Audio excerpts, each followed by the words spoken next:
Hi, so let's design an overstate button for your side menu panel while designing a dashboard in Figma. Let's go. Okay, so let's get started. So today I'll be showing you how to create navigation menus inside your dashboard side panel of the designs I'm working on at the moment. So I just decided to pick out this to do a video. So first thing is to create a button like this. If you don't already know how to do that, you can check out some of my videos on my page. Yeah, so first, if you checked out my last video, I taught you how to do icon swap. So I already made this icons a component. So the next thing to do now is to create another version of this guy, and change the color to the color of the active one that I want to. So I'm going to do home inactive and home active. So home active, so the active is like the purple color, right? Yeah, so now the next thing to do is to make them a component set, right? If I make them a component set now, I will be able to achieve my overstate that I wanted to do for my side panel. So now this is my active and this is my inactive. If you see it here on the side panel, see the property inactive, this is active.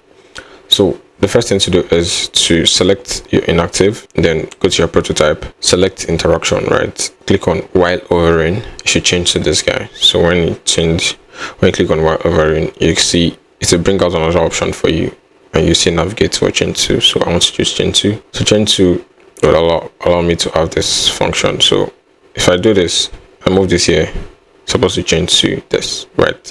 So on click while hovering, it should change to this instantly, or maybe smart animate, whatever you want, but I prefer smart animate. It gives me this a little bit of animation while hovering my button. So let's adjust this guy a little bit and create more of these guys. So let me duplicate this. So I want to do dashboard.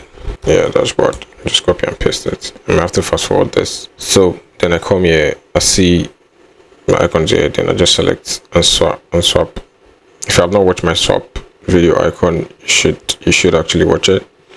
So the same property already exists here because I already chose the same property for this guy. So an on and on, I'll just probably fast forward that.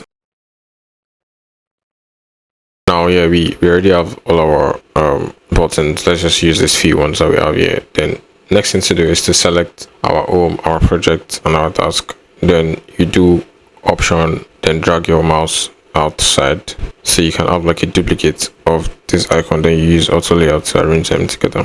You reduce the spacing to, let's say, 4, then we move it out, right? So these are all our icons. Then let's drag it into I'm just going to give this a little bit of space, right? Yeah, so we have this guy end to end. So let's do a little bit of adjustment. So this guy's here. So let's play the prototype and show you what happened. So let's see the preview. So this is what the preview looks like. So when I come here now and do this, can you see amazing stuff, right? Yeah, so that's how it works. If you enjoyed the video, like and follow for more.